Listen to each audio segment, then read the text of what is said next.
Hello, good morning, જય શ્રી કૃષ્ણ બધાને. અને આજે સવારમાં નાસ્તામાં બનવાના છે દાળ વડા.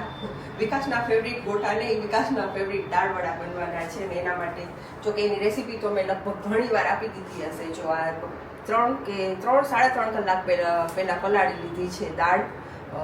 ઝાજી વધારે તો મગની દાળ હોય અને એમાં 1 મુઠ્ઠી નાખી છે ચણાની દાળ જો, અને એને ધોઈ નાખી છે. અને એના ફોતરા છે ને બિલકુલ નથી કાઢ્યા. ફોતરા ન કાઢીને એટલે આપણા જે દાળ વડા હોય ને એકદમ ક્રિસ્પી બને. અને સાથે જો અહીંયા બનાવી લીધી છે. સૌથી પહેલાં તો દાળ વાટવાની હોય ને તો એના પહેલાં મેં અહીંયા વાટી લીધું છે લસણ અને તીખા મરચાં. એકદમ એમાં તીખા મરચાં નાખવાના થશે. તીખા મરચાં નાખું ને તો જ્યારે તળાશે ને ત્યારે એનો ટેસ્ટ બિલકુલ તીખો નહીં આવે. અને સામે છે ને અમારા કેમેરામેન આજે આશનાબેન બની ગયા છે, તો આશનાબેનને તીખી વસ્તુ આવે ને એટલે એને હસવું આવે. તો પહેલાં તો છે ને આ ચટણી જે બનાવેલી છે ને મરચાં અને લસણની એને કાઢી લઉં અને પછી આ દાળને અધકચરી વાટી લઉં. પછી આગળનો વિડીયો બનાવશું. અને સાથે જો અહીંયા રાખેલા છે આશાબેન, અહીંયા બતાવો તો મૂળખા, સાબુદાણાના મૂળખા દેખાય છે નીચે. આ જો આ સાબુદાણાના મૂળખા એકદમ સરસ રીતે સુકાઈ ગયા છે. તો આજે દાળવડા તળીશ તો એનું તેલ હશે ને એટલે સાથે એને જો યાદ આવશે ને તો તળીને બતાવીશ કે કેવા બન્યા છે. હજી એનો ટેસ્ટ કરવામાં નથી આવ્યો, પણ કોશિશ કરી છે કે મને ખાલી નમકથી જ પ્રોબ્લેમ હોય મને ને વિકાસને, તો કોશિશ એટલી કરી છે કે એમાં નમક ઓછું હોય, બાકી કાંઈ બી હશે ને તો ચાલશે. તો ચાલો હવે અત્યારે પહેલાં હું છે ને આ દાળને વાટી લઉં, એને અધકચરી વાટવાની છે. અને ત્યાં સુધી પછી આશનાબેન એનું કામ ચાલુ કરશે ને આજે આશનાબેન દાળવડા ટેસ્ટ કરીને બતાવશે કેવા બન્યા છે. દાળવડા અને મૂર્ખાનું ટેસ્ટિંગ આજે આશનાબેન કરશે. પાકું? ઓકે. દાળવડા તીખા ન હોવા જોઈએ. હા, તીખા ના હોવા જોઈએ. તીખું તો મને નથી ખાવું, ખબર છે ને આશનાબેન, બિલકુલ તીખું ન ખાવું. પણ એમ કે અમુક વસ્તુ હોય ને તો ક્યારેક ચાલે, ચલાવી દેવાની. તો કાંઈ વાંધો નહીં, આપણે 2-3 ગ્લાસ પાણી પી લઈશું. અરે વાંધો નહીં, તીખું લાગશે તો તમને શરબત આપી દઈશ. તમને ગુલાબ ને કેસર પિસ્તા ને એવા શરબત ભાવે છે, તમને હારે શરબત પીવડાવી દઈશ. જો આ એકદમ મસ્ત ચટણી તૈયાર થઈ ગઈ છે. એકદમ વધારે લસણ નાખ્યું છે. હજી મને લાગે એકવાર જો મેં ઉતાવળમાં ફટાફટ કાઢી લીધું છે, પણ હજી એકવાર વાટી લઉં કેમ કે એમાં લસણ મને થોડુંક અધકચરું દેખાય. ચટણીનું ને ચમચાનું કલર એક થઈ ગયું. પોપટ ગ્રીન. આમાં એકદમ તીખા મરચાં નાખેલા છે. જે ઓલી તીખી વાળી મરચી આવે ને આ મરચી નાખેલી છે એકદમ તીખી, અને થોડાક મોરાઈ નાખ્યા છે એટલે કલર થોડોક સારો આવે. તો બસ ચાલો આને ફરીથી એકવાર વાટી લઉં. અને જ્યારે દાળ વડા બનાવો ને ત્યારે છે ને આટલું બધું, માપ કેવી રીતે કહું, આટલું બધું લસણ નાખી દેવાનું છે તો જ એમાં લસણનો ટેસ્ટ આવશે. લસણની ચીકલી ખાલી કરી દેવાની. હા, એવું જ છે. તો અહીંયા જાણે તેલ ભડાકા મારે છે. શું કહેવાય, બહુ ગરમ થઈ ગયું હોય તો, કેમ કે મારે આ ગેસ ચાલુ છે, મારે ઓલા મૂર્ખા તળવા છે ને, તો બધી વસ્તુ સાથે મેનેજ કરવામાં થોડું બોલું થાય. જો અહીંયા પહેલા તો આ દાળ વડા એકદમ મસ્ત ધીમો તાપ, ફૂલ તાપ રાખીને તળી લીધા છે. આટલા જ કેમ? અરે હજી તો ભલે હો, મને એટલા નહીં થાય એટલે હજી આટલું બાકી છે. આ તો ખાલી ટેસ્ટિંગ, અને ટેસ્ટિંગ એ તમને નથી કરાવવાની, પેલા આશનાબેનને ટેસ્ટિંગ કરાવવાની છું. અને જો અહીંયા કાલ આપણે મૂર્ખા બનાવ્યા હતા ને એને અત્યારે જો તળી લઉં. જોયા દેખાય છે? ચાલો નહીં તળી લઉં, અહીંયા રાખું છું. આ તો આનું છે ને લાઈવ ટેસ્ટિંગ કરવામાં આવશે. નીચે પડી ગયા જો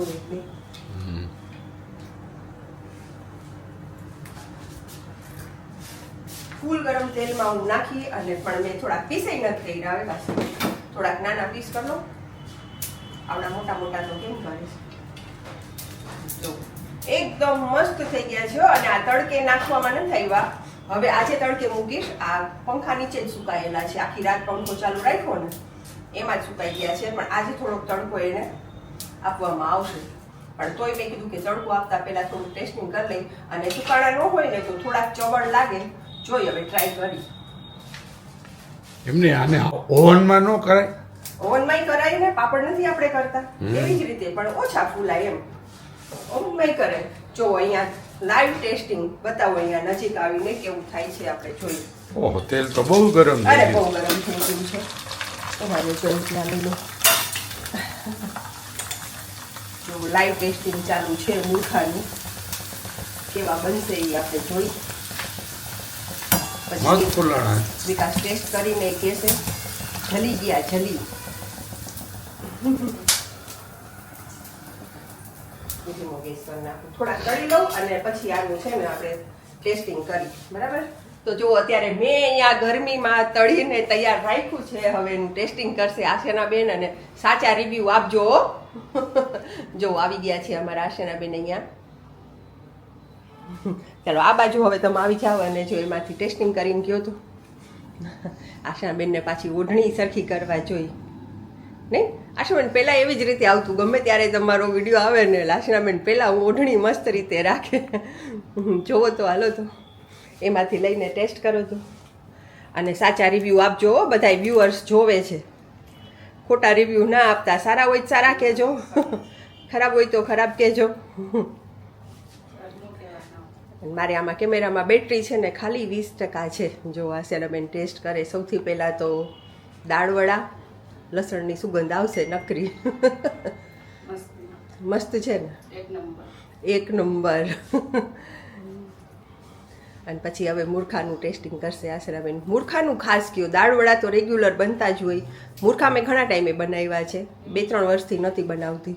જો એકદમ આમ ક્રિસ્પી ને એવા છે ને આશરાબેન. જુઓ તો, તોડો તો આમ હાથમાં આમ રાખીને જુઓ. જોયા, એકદમ મસ્ત. એમ ભાઈવા ને. હજી હમણાં થોડાક વધારે તળી અને ડબ્બો ભરીને રાખી જ દઈશું. અહીંયા રાખ્યા છે ને આમાંથી, પછી હાલતા ચાલતા ક્યારેક ખાવા થાય. માપે છે ને, બધા ખાઈ શકે, નાના મોટા બધા ખાઈ શકે. મને હર્ષ હંમેશા એમ જ કહે કે તું ગમે તે વસ્તુ બનાવેશ ને બધાને પૂછેશ કેવું બન્યું છે, તો કોઈ ખરાબ થોડી કહેવાનું છે. ના, હર્ષ મને એમ જ કહે. અને મને ટેવ જ છે, હર્ષ ખાય, પ્રાચી ખાય, વિકાસ ખાય ને તો મને ટેવ છે કાંઈ બી બનાવ્યું કેવું બન્યું. ઓહ, થેન્ક યુ. ચાલો તો આશારાબેને તો ટેસ્ટિંગ કરીને કહી દીધું છે, પણ હવે સાચા રિવ્યૂ મને આપશે વિકાસ. કેમ કે વિકાસે ફરજિયાત વખાણ કરવા પડે એટલે એને સાચા રિવ્યૂ કહેવાના. જો આ મૂર્ખા મસ્ત બન્યા છે અને એમનામ ખાવા ન હોય, પણ સામે ચટણી પડી મેં કીધું લાવ ચટણી. બરાબર, ડીપ કરીને ખાવું. ચટણી સાથે સારા લાગે. જો કે અંદર લીલા મરચાં અને આદુ એટલે ચટણી તો છે જ, એક જાતની ગ્રીન ચટણી. સાથે Mittal special dalvada. Mittal special Ahmedabad style. Ahmedabad style એ પાછી. એકવાર તું અહીંયા થેલો લગાવી દે ને એટલે તારે હાલે. હા, હવે એ બાકી રહી ગયું છે ખાલી મારે. અહીંયા તો રસોડામાં તો આખો દિવસ હોઉં છું. પછી તો શું અહીંયા આસિસ્ટન્ટ રાખી લેવાય, તારે માથે હુકમ જ કરો, આમ કરો આમ કરો આમ કરો. આ તો કાંઈ વાંધો નહીં. કોઈને અમદાવાદમાં દુકાન કે કંઈ ખોલવી હોય દાળવડાની તો સંપર્ક કરજો. દાળવડા સાથે જો ગ્રીન ચટણી છે, મરચા છે, મને કાંદા હારે મજા આવે. વિકાસને કાંદા દાળવડા સાથે બહુ ભાવે અને તીખી મરચી, અને બાકી કોફી તો હોય જ. અને એ તજ ને ઇલાયચી વાળી મસાલાદાર એકદમ. ચાલો આવી જાઓ, પછી કહેતા નહીં કે અમને કીધું નહીં. હા, અમને મૂર્ખા ન કીધા ખાવાના. હાસ્યાના બેન ઊંધા વરી ગઈ. એટલે આને અમે મૂર્ખા કહીએ છીએ. હા, સાબુદાણાની સેવ પણ અમે જે રીતે બનાવી છે ને સાબુદાણાના મૂર્ખા કહી છે. તો ચાલો હવે સરસ જ નહીં. અંદરનું કામ પતાવવું હજી. અને વિકાસ દાળવડા હજી તમને આટલા મને નથી લાગતું કે પૂરા થાય, એટલે બીજા હજી બનાવું છું. કહેવાનો જ હતો, આટલા મારું કાંઈ નહીં થાય. તમે મને એકવાર તો કહી દીધું, પણ મને ખબર હતી. પણ પેલા વિડીયો બનાવવું ને પછી ત્યાં તેલ ગરમ ઓલરેડી થાય જ છે. ચલો, મોતી વેરાણા ચોકમાં. અને અહીંયા આશારાબેન દૂર દૂર હશે. પાછી બોલાવી છે, કંઈક ન્યૂઝનું કંઈક કહે છે. શું છે ન્યૂઝ આજ કી તાજા ખબર? ન્યૂઝમાં એવું છે કે યુપીમાં 1000 બાટલા પકડાણા. કેમ? કાળા બજાર કરવા જતા હોય ને એ રીતના. હા. અને સરકારે ચોખ્ખું જ કીધું છે કે તમે ઓનલાઈન જ બુકિંગ કરો. બરાબર, એનો ટાઈમ થાય છે 21-25 દિવસનો ટાઈમ છે, ત્યારે તો ફરજિયાત મળવાના જ છે. અને યુદ્ધને હિસાબે કાચા તેલના ભાવ વધતા જ જાય. સિલિન્ડરમાં ભાવ વધ્યો કે નહીં? સિલિન્ડરમાં 60 રૂપિયા હોય. 60 રૂપિયા વધ્યા. હા હા, બરાબર. અને આજના ઓલામાં દેખાડે છે સમાચારમાં કે સોના ચાંદી થોડાક સસ્તા થયા છે. હાલો, સોનું 5700 રૂપિયા સસ્તું થયું. હા, બરાબર. વિકાસ મારે થોડુંક પ્લાનિંગ તો છે હો. ચાલો નીકળી જાય આજે જ એમાં. નહીં, પછી વધારે ઘટે તો આમાં એવી બીકઈ લાગે એવી કા સોનામાં ને એમાં લેવામાં. હવે એકવાર વધી જાય પછી ઘટવાની શક્યતા બહુ ઓછી હોય. હા બરાબર. સામાન્ય ઘટે એટલે હું એટલો નહીં અફસોસ લેવું થાય લેવું એટલો કરતા ન કરતા સોનું 1.5 લાખ ઉપર પહોંચી ગયું બોલો. હા. લાખ રૂપિયા એમ થતું હતું કે સસ્તું થશે તો લઈ. 80,000 તું કહેતી હતી. હા અને એના મેં અત્યારે 80 લઈ લીધું હોત તો અત્યારે 1.5 પહોંચી ગયું. કાંઈ વાંધો નહીં. તો વિકાસ એનો ટાઈમ થાય ને ત્યારે જ વસ્તુ હાથમાં આવે એ હકીકત છે હો. ઓલું તમારી ભાષામાં કહું તો સમયથી પહેલા ને શું કહેવાય નસીબથી વધારે કોઈને મળતું નથી. તો મને મારા નસીબમાં હશે ને તો મને મળી જશે. તમે આજે આવી જાય. હે આશેનાબેન શું કેવું છે તમારું? જે વિકાસભાઈ કે એ જો આશેનાબેન આમ ઈશારો કરે જે વિકાસભાઈ કે એ શું નસીબથી વધારે કાંઈ મળે નહીં. જો આટલું જ મળે. જો આશેનાબેન કેવા ડાયલોગ મારીને જાય છે. ચાલો તો હવે તેલ ગરમ થાય છે વિકાસ પાછી જાઓ હવે. અને બીજું એ હા પાછું શેર બજાર પાછું દિવસે દિવસે ઘટતું જાય. આજે ઘટે છે. હા બરાબર. તો એમ નહીં તો જનરલી એવું હોય ને કે શેર બજાર ઘટે તો સોનું વધે. તો અહીંયા બે વસ્તુ અત્યારે ઘટતી જાય છે. ઓકે ચાલો તો આજના સમાચાર થોડાક સારા છે પણ તો જુઓ અહીંયા 3-4 કલાક પહેલાં ફૂલ વાવાઝોડું પવન આવ્યું તો કોક વરસાદના છાંટાઈ પડ્યા હતા. બહુ વરસાદ નથી આવ્યો પણ પવન એટલો આવ્યો હતો ને કે ત્યારનો અમારે કદાચ મોરબીમાં ક્યાં સુધી પાવર ન હોય એ તો નથી ખબર પણ અમારી સોસાયટીમાં છેલ્લી 3-4 કલાકથી પાવર નથી અને આખી શેરીમાં ફૂલ અંધારું છે. અને આ સાઈડ મેઇન રોડ ઉપર તમને અજવાળું દેખાતું હશે કેમ કે ત્યાં બધા શોરૂમ ને એવું હોય તો એ લોકોનું પર્સનલ જનરેટર ને હોય તો એની લાઇટ ચાલુ છે. અને મેં અહીંયા અમારા ઘરમાં એક જ લાઇટ ચાલુ રાખી છે. પહેલાં સ્લાઇડર બંધ કરી દઉં પવન આવે છે ને તો સાથે ધૂળ આવે છે. અહીંયા અમારા ઘરમાં અમે એક જ લાઇટ ચાલુ રાખી છે. અમારે ઇન્વર્ટર છે પણ એમ થાય છે કે કદાચ એનો પાવર એ જો ખતમ થઈ જાય તો રાતે સૂવામાં તકલીફ પડે જો પાવર ન આવે તો. અહીંયા ટુવાલ સુકાય છે કેમ કે બહાર કોક છાંટો પડે છે. જો આ એક જ લાઇટ ચાલુ છે. ક્યાં ગઈ લાઇટ દેખાતી નથી. અને જો એક લાઇટ ઉપર આખા ઘરમાં કેટલું સરસ અજવાળું છે. મને એમ થાય છે કે હું બ્લોગ જ્યારે બનાવું ત્યારે ફૂલ લાઇટ ચાલુ રાખું છું તો આ જોઈને એવું લાગે છે કે શું કામ આટલી બધી લાઇટ ચાલુ રાખીને બ્લોગ બનાવતી હોઈશ. આવી રીતે એક જ લાઇટ ચાલુ રખાય આટલું અજવાળું તો મને લાગે ઇનફ છે. તો જો અત્યારે રાતે જમીને ફ્રી થઈ જાય ને એટલે વિકાસને કાં ટીવી ચાલુ હોય અને ટીવી ચાલુ ના હોય ને તો મોબાઈલ ચાલુ.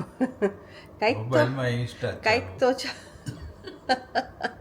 ઇન્સ્ટામાં બેઠા રીલ્સ જોતા હોય. બોલો કેવો ટાઈમ પાસ કરે. અને આજના વિશે ચલો એ તો થઈ ગઈ અમેરિકાવાળાએ આપણને આ ખબર નહીં અમેરિકાવાળાએ કે કોમેન્ટ કરીને કહેજો કે આ ફોનની શોધ કોણે કરી છે.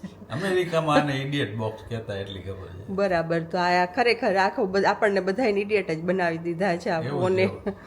નાના છોકરાઓથી માંડીને હું પોતે તમે બધા મોટી ઉંમરના બધાના હાથમાં ફોન જ હોય છે. ફ્રી થયા નથી ને આ મોબાઈલ હાથમાં લીધો નથી. પણ એ તો ઠીક છે ચલો આજના વાવાઝોડા વિશે તો કંઈક કેવું આજ વાવાઝોડું આવ્યું હતું 4-5 વાગે નહોતું. એને વાવાઝોડું ન કે વાવાઝોડું છે ને પણ અમુક ટાઈમ લગી એટલું જોરથી હોય કે બધા છાપરા ઝાડ ને બધું પડી જાય. આપણે મોરબીમાં ઝાડ કેટલાય પડ્યા છે હો એવું કહે છે. કેતા હશે પણ પવન હતો વાવાઝોડા જેવો પવન નહોતો. ધડાધડ બધું થાય અને અંતે મને તો તમે તો કદાચ સૂતા હતા ત્યારે 4 વાગે જે કોઈ બહાર આપણા બગીચામાં કુંડાનો ને એનો અવાજ આવતો હતો મને તો બીક લાગતી હતી એવો અવાજ આવતો હતો. અને બપોર પછી અને પાછું બપોર પછી છે ને આજે બ્લોગ બનાવ્યો જ નથી કેમ કે 2 સ્લાઇડર મેં બંધ રાખ્યા હતા ને તોય ઘરમાં નીચેથી જે થોડીક અમથી જગ્યા હોય ને ત્યાંથી ધૂળ જ આવી જતી હતી. આશાનાબેન આવ્યા ને કે મિત્તલબેન કે મેં 4 વાર તમારી બાલ્કની વાયરી કે હવે હું નથી સાફ કરવાની. પછી એણે સાફ કરી ને એટલે તરત જ મેં ત્યાં છે ને આપણા ઓલા જૂના ટુવાલ હોય ને એ બધા આમ રાખી દીધા એટલે ત્યાંથી પછી હવા આવે ને તો સાથે ધૂળ ન આવે. એ તો એને કહેતા હતા મને એ કે આજ કેટલી કલાકી કે ઘરમાં કચરું પોતું કરતા થઈ. તો બસ ચાલો હવે સુવાનો ટાઈમ થઈ ગયો છે. થોડીક વાર હજી 10-15 મિનિટ અડધી કલાક વિકાસ ટીવી જોશે અને પછી ટીવીમાં તો કોઈ ટાઈમ લિમિટ મારે હોતી નથી એમ. હું નથી જોવા દેતી, તમારે તો કાંઈ ટાઈમ લિમિટ હોતી જ નથી. તો બસ ચાલો હવે નહીં, એક કોમેન્ટ હતી ને કે વિકાસભાઈ સરસ બોલે, તો આજ તમે જ વિડીયોનો એન્ડ કરો. હવે મારે તમારા આગળ વિડીયોનો એન્ડ કરાવવો પડશે રોજે રોજે. ચાલો મિત્રો, આવજો. જય શ્રી કૃષ્ણ બધાયને. અને જો તમને વિડીયો અમારો ગમતો હોય તો કોમેન્ટ કરો અને લાઈક કરો, શેર કરો અને સબસ્ક્રાઈબ કરો. સબસ્ક્રાઈબ કરો. અને અમે આજે જે ઓલા મૂર્ખા તળીને બતાવ્યા હતા, હા, એ મૂર્ખામાં અભિપ્રાય આપો તમારો. હા, કે કેવા બન્યા હતા. ખાઈને તો વિકાસે કીધું, આશેના બેને કીધું કે સારા છે, હા, મને તો બહુ સરસ પણ લાગ્યું. દેખાવમાં તમે લોકો ખાઈ તો ના શકો, પણ જોઈને કહેજો કે કેવા જોઈને હતા. લાગે એમ કે ના કાંઈક નહીં, જોવામાં મજા આવે વસ્તુ છે. ના પણ સરસ. પણ એમાં એવું હોય, સાબુદાણા હોય ને એટલે ઈ તો ફૂલાવાના છે, એટલે દેખાવ સરસ જ આવે. ભૂલાય ને પાછા સફેદ. હા, એ તો આપણે બજારમાંથી લઈ તો આ રીતે જ થાય, પણ એમ કે આપણે ઘરે શું કામ મહેનત કરી કે થોડુંક આ શું કહેવાય હાઇજીન પ્રોબ્લેમ ન થાય એટલા માટે. હા, એમ લાગે કે બીજું આપણે કાંઈ હાથે જ બનાવેલી બધી ચોખ્ખી વસ્તુ છે આમ. હા એમ. બાકી આપણે જેવું તેવું બધું જોતા જ હોય છીએ. હમણાં અમે છેલ્લે એક શેનો વિડીયો જોયો તો મને અત્યારે યાદ ન રહ્યું, કંઈક હોય કે પગેથી બ્રેડનો કંઈક હતો, ઓલો શું કહેવાય લોટ કે હા. ખબર નહીં, કંઈક ગુંદતા હતા. બોલો. પણ મોટી મોટી ફેક્ટરીમાં જે બેકરીના બધું છે ને, અહીંયા તમે જાઓ ને એટલે તમે બેકરી આઈટમ કોઈ દી ખાવ જ નહીં. સાચી એ વાત છે. ટાઈપના એ લોકો બનાવતા હોય છે. હા, પણ તોય આપણે કેવું ઓલું આંખ આડા જોયું કાન નથી, કહેવાય પણ ને, આપણે જોયું જ નથી ને નજરે, એટલે આપણે આ બધું ખાઈ છીએ.